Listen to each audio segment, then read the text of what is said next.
Radio Sucesos 101.7 FM presenta su noticiero Sucesos con Milton Pérez y Verónica Larrea. Un periodismo libre para una democracia plena. Los hechos y las opiniones de los sucesos que marcan nuestro tiempo.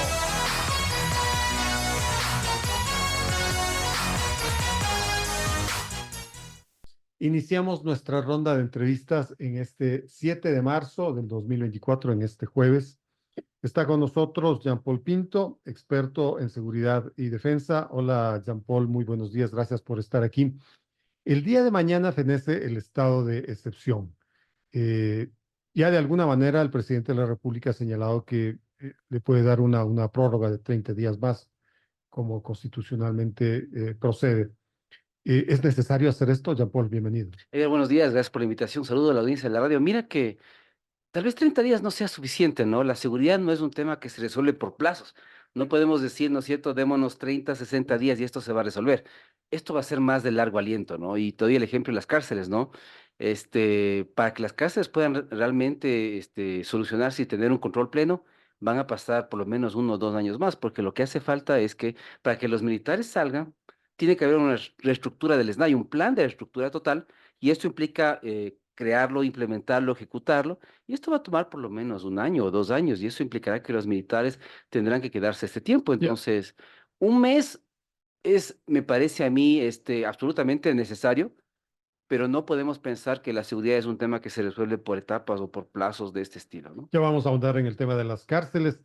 El tema de los militares, en ese sentido, ¿te parece interesante, crucial que la Corte Constitucional se haya pronunciado al respecto y haya señalado que no necesariamente tener a los militares en las calles va asociado a un estado de excepción y, y mucho menos a esa declaratoria de conflicto armado interno, sino que las necesidades del país le permiten, pues, en función de aquello, contar con el ejército y el resto de las Fuerzas Armadas? Mira que ya se podía hacer esto desde que Paco Moncayo hizo el decreto 730.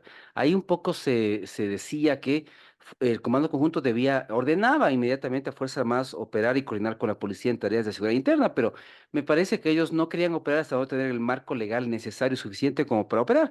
Y eso ocurrió cuando el presidente hizo los decretos 110, 111 con el conflicto interno armado. Entonces yo te diría que, bueno, es un soporte a lo que ellos hacen, pero hay que estar claros que Fuerzas Armadas no se la va a jugar si es que no tiene el marco legal que apoye sus operaciones. Y es un poco lo que ha ocurrido. Entonces, la pregunta es cuando ya no tengamos estado de excepción, ya no tengamos conflicto interno armado, ¿qué es lo que va a apoyar la tarea de Fuerzas Armadas? Además, recordemos que a nivel de la Constitución, de las normas, la misión principal de Fuerzas Armadas no es la seguridad interna, es la soberanía y la integridad territorial. Entonces, un poco cambiar las misiones. Y cuando cambias las misiones de una entidad como Fuerzas Armadas, implica cambiar la doctrina, el equipamiento, el entrenamiento, el armamento, y es lo que pasa en las cárceles, porque ellos tampoco tienen por vocación y misión el tema carcelario. Entonces, cambiar muchas cosas, y esto implica, evidentemente, un tiempo de entrenamiento, un tiempo de cambios y reformas, antes que ellos tengan como misión justamente esa, en caso que les vamos a dar esa misión. Al parecer estamos en un área gris, ¿no? Porque en muchas zonas del país, Esmeraldas, por ejemplo, la gente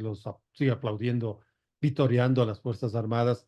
En Esmeraldas nadie abría sus negocios en diciembre último y para fines de enero, para inicios de febrero, en cambio, lo hacían con mucho vigor, con mucha alegría, pero porque los tenían a los uniformados ahí al lado. En otras zonas del país lo mismo, pero ya empiezan a surgir una suerte de demandas. Ya un juez constitucional le pidió a la Defensoría del Pueblo que examine lo que pasa en las cárceles con ciertos rumores y denuncias de torturas. Al parecer esto sigue incrementándose, lo cual pone a las Fuerzas Armadas en un difícil predicamento, porque su tarea es una, han salido a ayudar, efectivamente, pero tiene esta espada de Damocles, este problema. Mira que ahí nuestro espejo es México, ¿no? Cuando uno ve los 23 años de guerra contra el narcotráfico, se da cuenta que las Fuerzas Armadas ahí justamente sufrieron ese problema. Hay numerosos casos de violaciones de derechos humanos. Es decir, en lugar de ganar prestigio a nivel general en México, lo que han hecho es correr riesgos innecesarios, porque justamente recuerda que ellos están preparados para la guerra, no para asegurar una ciudad. Y cuando vas a una guerra, evidentemente, tu enemigo tienes que eliminarlo, no tienes que negociar, tratar de resolver el conflicto, es eliminar. Todo esto implica, ellos están claros de que evidentemente siempre van a haber daños colaterales, van a haber cierto tipo de excesos y por eso justamente, como te decía yo, el decreto 730 no se pudo aplicar porque ellos siempre tuvieron temor de que sus miembros sean judicializados y vayan a una cárcel donde iban a ser justamente victimizados, asesinados. Entonces, el gran riesgo siempre va a ser eso. Cuando tú usas Fuerzas Armadas en tareas de seguridad interna, siempre pueden haber cierto tipo de excesos de cosas que no están dentro de las normas por su accionar, por su doctrina, por su entrenamiento, y evidentemente eso es un riesgo porque puede a la larga justamente un poco torpedear la alta credibilidad de la que gozan. Yo creo que han hecho un excelente trabajo, pero evidentemente siempre pueden haber casos de excesos, ¿no es cierto?, de violencia, etcétera, y que pueden ser judicializados. Y ahí un poco la imagen se puede perder y es un riesgo que hay que tomar en cuenta, ¿no? En el gran saldo, la presencia de los militares produjo un repliegue de la actividad criminal en el país, porque hay mucha gente que, bueno, está pendiente, ¿no es cierto?, de las redes sociales y surgen imágenes, ¿no es cierto?, en los últimos días, asaltos otra vez en las carreteras, los sicariatos que hay en el país, no lo podemos negar. Quizá no haya como antes, pero hay. Ujú. Y entonces la gente dice, ¿cuál es el real balance? Ya. Mira que lo que les interesa a los grupos criminales no es un enfrentamiento directo con Fuerzas Armadas. Yo creo que desde México también hubieron ciertos lineamientos en ese sentido, porque lo que interesa que es que la droga llegue a su destino. Esto es una multinacional, esto es un negocio. Claro. Entonces, lo que interesa es que hayan las condiciones para que la droga siga su curso hasta los mercados internacionales, que es seguramente lo que está pasando un poco se han replegado, han estudiado la situación y lo que están haciendo es que el negocio siga. Lo que han bajado son los niveles de violencia, tal vez en los territorios se han aliado un poco o han negociado para no confrontarse y las muertes que tenemos realmente son aquellas personas que son un obstáculo para el negocio y están siendo eliminadas. Lo otro es que los militares, recuerda Edgar, ellos no están para dedicarse a la extorsión, al secuestro, esos delitos van a seguir porque la misión de ellos es otra, ¿no es cierto? Las bandas criminales, los actos terroristas. Entonces no podemos pensar que porque los militares están ahorita en seguridad interna, las extorsiones y vacunas, secuestros van a bajar, porque esos son delitos de la policía. Entonces hay que tener claro que esos delitos van a seguir su curso. Hay como 11.000 detenidos según el último reporte de las operaciones conjuntas. Ahí sí la pregunta es, ¿y dónde los ponen? Pues esos 11.000 detenidos que evidentemente van a generar una superpoblación carcelaria más de la que ya había en el país antes de los decretos 110 y 111. Eso nos lleva de fondo a la temática carcelaria. Claro, por supuesto. Y mira, lo preocupante es el tema de el uso de los recursos públicos, la eficiencia en el uso de los recursos públicos, porque me parece a mí que hacemos muchos operativos, hacemos muchas detenciones, pero al final el indicador de impacto nos dice que los resultados son pequeños, porque detuviste como a 10.000 personas y al final judicializaste unas 500. Entonces el indicador, 280 según el imagínate, reporte último. Peor todavía, entonces, ¿de qué sirve que hagamos tantos operativos, que capturemos tantas personas y al final el resultado va a ser pequeño? Es preferible hacer menos operativos, mucho más efectivos, quirúrgicos, detener a la gente que sí tenemos evidencias y pruebas que puede ser judicializado. Pues lo contrario es un desgaste total de recursos, de personal, de equipamiento, ¿no es cierto?, de gasolina, de muchas cosas, para un resultado que a la final resulta pequeño, ¿no? Pero imagínate si toda esa gente fuera judicializada a los 30.000 detenidos PPLs más o menos que tenemos, le vamos a aumentar 10.000 más y después haremos más operativos para meter otros 20.000 más. Es decir, realmente la presión del tema de hacinamiento va a ser terrible. Una precisión, estos 280 son acusados de terrorismo, no es que son judicializados. Esos 11.000 me imagino que están en camino de ser judicializados. Esa es un poco la pregunta porque tú tratas bien un tema que es el tema de la transparencia. No hay transparencia en eso. No sabemos, como tú bien señalas, dónde están, en qué estado legal están, han sido ya en una audiencia con la fiscalía, con algún juez. No tenemos información sobre eso. Regresaron ya a su vida normal, los soltaron. Esa es la clase de información que no tenemos a disposición. Lo que sí pusieron en evidencia a todo el pueblo ecuatoriano es que entraron los militares, limpiaron las cárceles, ¿no? Físicamente. Y ahí se pudo observar la real morfología de las cárceles. Pusieron, ¿no es cierto?, de rodillas a los presos, les hicieron cantar el himno nacional, algunos de ellos incluso agradecieron que estén ahí los militares, pero enseguida han tenido los militares que devolver el control de las cárceles al SNAI. Y ahí es donde viene el problema. porque hay mucha gente que no cree en el SNAI, por una simple razón. El SNAI permitió en estos 3 años, en estos 4 años, que los reclusos se hagan del control de las cárceles. Si otra vez se le pone al SNAI al control de los centros penitenciarios en estas condiciones que les entregan los militares, ¿qué garantía tenemos? Por eso te decía yo, Edgar, que antes que los militares dejen las cárceles hay que hacer ese plan de estructura completo. ¿Qué debe Y eso contener implica, ese mira, plan? temas de talento humano. Justamente debemos estar claros que la gente se queda, no ha sido cooptada. Entonces implica temas de pruebas de confianza, de contrainteligencia, de fortalecimiento de la estructura del equipamiento, pasa por medidas, como te digo, de fortalecer el departamento de inteligencia del SNAI. Los temas de seguridad.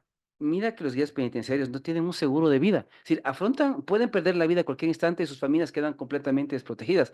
Entonces es un plan integral donde debe participar, mira, el sector privado, las universidades, los GATS. Entonces debe ser un plan ambicioso donde el Estado realmente haga una reestructura, una reingeniería del SNAI. Y cuando eso se esté implementando, ahí sí los militares de forma paulatina, por etapas, pueden salir de los centros. Pero como tú bien señalas, sería un error que el actual SNAI retome el control de cárceles porque lo que vemos es que el dinero del narcotráfico es tan fuerte que la cooptación va a ser muy rápida y regresaremos al mismo sistema de antes. Esto es parte de un estudio que tú has realizado justamente sobre los desafíos que tiene el SNAI para hacerse cargo a través de las cárceles, ¿no? Y sería importante analizar en detalle estas problemáticas. Esta que acaba de señalar, ¿cuál debe ser el perfil de los guías penitenciarios? Poco menos que gente inmune a todo. Además, gente que tenga un buen nivel económico, pues para que no caiga en las tentaciones que le ponen en las cárceles. Gente además contemple, con valentía, porque en las cárceles se va a encontrar con mafias con gente desalmada que los van a amenazar. Y además el apoyo desde el Estado, porque ellos no pueden estar solos y sentirse solos sin el apoyo del Estado. Y es otro punto importante. Mira, las cárceles se manejan con dinero, con presupuesto. Si el Estado no asigna nuevo presupuesto, no importa cuántas cárceles nuevas hagamos. Si no hay dinero de gestión detrás, los grupos criminales ocupan ese lugar y son los que financian todas las actividades. Entonces, además, mira, los guías penitenciarios deben ser objeto de contrainteligencia. ¿Esto qué implica? Hacer un seguimiento de ese servidor público de forma a ver justamente que no haya un cambio de estilo de vida, ni un patrimonio indebido, ¿no es cierto?, de comportamiento indebido. Entonces, hay una serie de acciones que hay que acompañar el trabajo de esa persona para que él sepa, por un lado, que siempre está controlado y segundo, que no va a haber impunidad. El momento que él sea detectado con un comportamiento ilegal, será judicializado y encarcelado. Entonces, es un tema súper complejo y debe haber una estructura fuerte que apoye a estos guías, pero que también les controle y les supervise, porque, como te digo, el narcotráfico es tan grande que puede cooptarlo, y lo vemos en la purga, en la metástasis, no importa cuánto dinero tengas, Edgar, igual si eres un tipo codicioso y sin valores, vas a caer en este tipo de problemas. Entonces, la otra solución, mira, es decirnos, ok, podemos crear una nueva fuerza que se llame fuerza penitenciaria, que puede ser integrada por exmilitares, ex policías que quieran realmente dedicarse a eso, además de civiles, y formas una nueva entidad de seguridad que se dedica a las cárceles, porque como te digo, Fuerzas Armadas no tiene esa tarea, pero podríamos crear una cuarta fuerza integrada también por policías, etcétera, que se haga carga de forma especializada. Entonces, esto implica un plan de carrera, formación, bienestar, salud mental. Mira que debe entrar también el tema de la psicología. Entonces, con eso te digo, Edgar, que es un tema, un problema multidisciplinario con varios actores locales que deben participar en este plan de estructura. Esta cuarta fuerza, ¿dependiente de quién? Esa es la otra pregunta. ¿Va a ser una entidad como Fuerzas Armadas, policía, y ahí la tendremos? ¿Va a estar bajo la tutela de Fuerzas Armadas? Esa es un poco la pregunta que hay que hacerse, porque si nos damos cuenta que los militares tienen una mayor capacidad Es que de como tú dices, controlar, las Fuerzas Armadas no son para esto. no. Entonces, ¿qué implicaría? Que tal Entonces, vez aquí dependería del Ministerio del del Interior. interior. Ahora, si pensamos que los militares pueden hacer una mejor tarea, esto implicaría que ya las Fuerzas Armadas no tendrían tres ramas, sino una cuarta rama, y esa cuarta rama sería de guías penitenciarios, de una estructura penitenciaria. Ahí los militares, lo que te digo, Edgar, tendrá que cambiar el tema de la doctrina, el equipamiento, el entrenamiento, el armamento, para dedicarse exclusivamente para eso.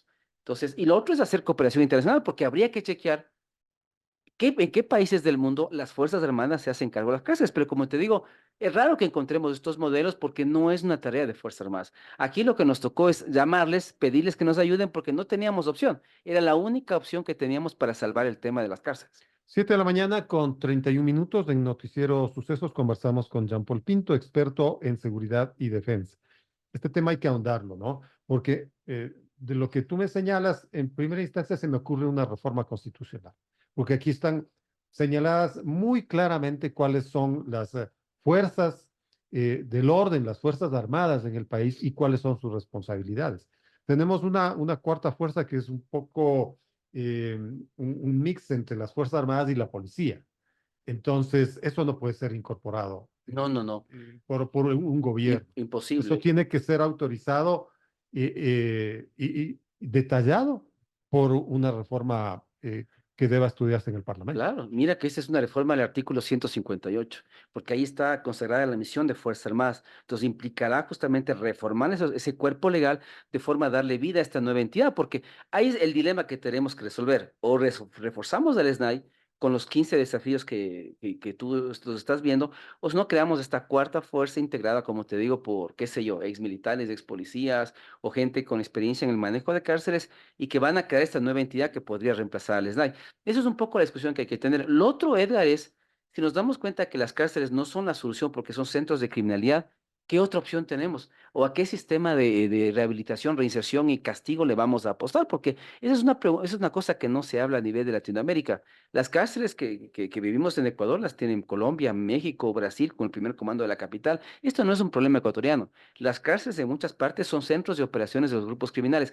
Ellos son los que controlan las En cárceles. Brasil, en En Colombia, Colombia, en en Perú, México. efectivamente, en México, así es. Entonces, es un problema regional, pero mira que no se ha discutido qué nuevos sistemas de castigo y rehabilitación deberíamos incorporar, porque nos damos cuenta que la cárcel tal como está constituida hoy día no funciona. La cárcel en países como Estados Unidos tiene un aporte privado o un control privado, ¿cierto? Que ha demostrado tener sus niveles de eficacia. ¿Cómo un sistema así podría incorporarse en el Ecuador? Ahora, mira, el riesgo detrás del sistema americano es el tema de que, evidentemente, como son privados, ellos ganan más dinero en función del número de gente que está encarcelada.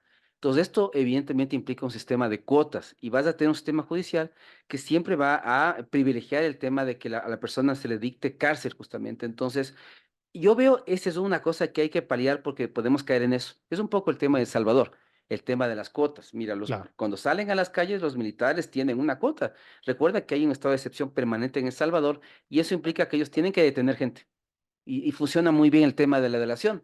Entonces, eso es perverso, ¿no? Porque puedes ir, llamar anónimamente y decir, ¿saben qué? Edgar tiene un tatuaje y además yo lo he visto con tal persona, él seguro es de la Mara Salvatrucha. Vienen, te buscan, no te preguntan y me permaneces preso 6 meses o un año hasta que dicen, ¿sabe qué, señor Edgar? Nos Nos equivocamos, equivocamos. qué barbaridad. No ha sido usted, discúlpenos, pero hasta eso la estadística ya subió. Sí, ¿Qué es lo que quieren? Y se busca con el tema de las cuotas. En la época de Uribe, con los falsos positivos fue igual. Entonces, hay que cuidar que estos peros de estos sistemas, ¿no es cierto?, no se den. Y además recuerda, Edgar, que a nivel internacional, los países con las mayores poblaciones carcelarias no son necesariamente los países más seguros del mundo. Estados Unidos es un ejemplo claro, México también es otro ejemplo claro. ¿qué posibilidades de una fácil admisibilidad tienen este programa de 15 desafíos que tú has presentado? Mira que ahí es un tema ya de voluntad política. Lo que yo creería que el gobierno tiene que hacer es decir, mi prioridad va a ser el SNAI. Y yo me las voy a jugar y esto implica que vamos a ¿SNAI o reestructurar. Ministerio de Cárceles o Ministerio de Justicia? Es que esa es un poco la discusión que yo no veo sobre el tapete. El presidente, por suerte, se ha olvidado de las barcazas, porque eso era una idea que no tenía piso. Ahora habla de nuevas cárceles, pero como te digo, sin presupuesto y gestión de las cárceles van a ser nuevos centros de operación. Pero el gobierno tiene que sentar sobre la mesa estos temas. A ver, voy a fortalecer el SNAI, voy a meterle plata a esos recursos, vamos a trabajar con las universidades, con el sector privado, con los GATS, o voy a Pero crear una nueva en entidad. qué se meten o cuál sería la responsabilidad del sector privado de la academia, Ya. de La los, academia, te de doy los un CAS? ejemplo. Por ejemplo, tenemos una universidad que está cerca de acá con una facultad de administración que es bastante reconocida. Ellos podrían ayudarnos a pensar sobre el modelo de gestión de la cárcel, sobre los temas de autogestión, porque el gran problema en la cárcel es los recursos que debes invertir ahí. Y es lo Claro. que te decía, si no, el Estado no invierte recursos, los que sí invierten son los criminales y sacan 10 veces más. Entonces, la idea es que ellos nos ayuden a pensar qué modelo de gestión se podría aplicar a una cárcel para ser autogestionable. Por ejemplo, nuestra visión de futuro debería ser que la cárcel sea autogestionable. El otro tema es la psicología. Tenemos universidades con facultades de psicología que nos pueden ayudar a ver justamente temas de reinserción, rehabilitación, salud mental, bienestar, etcétera. Entonces, mira que facultades en diversas universidades podrían intervenir. Y el sector privado. Mira que en Francia el modelo carcelario implica que los presos trabajan. Entonces, las empresas francesas usan esa mano de obra barata El preso aprende a hacer cierto tipo de cosas, trabaja para empresas, recibe un salario, parte se va a la reparación de víctimas, parte se queda con él, pero la gente está ocupada, la gente trabaja todo el tiempo y cuando salen ya y acaban sus condenas, es muy probable que esas mismas empresas les contraten. En temas de responsabilidad social empresarial, Edgar, hay un indicador que dice que las empresas deben tener un número de PPLs contratados, ex PPLs contratados. Entonces, ¿qué implica? Que el sector privado debe trabajar en las cárceles, buscar mano de obra que podría utilizar más tarde y cuando salgan, contratarlas. Los GATS, ¿cuál sería su nivel de responsabilidad? Porque hasta el momento los GATS, eh, penosamente hay que reconocerlo.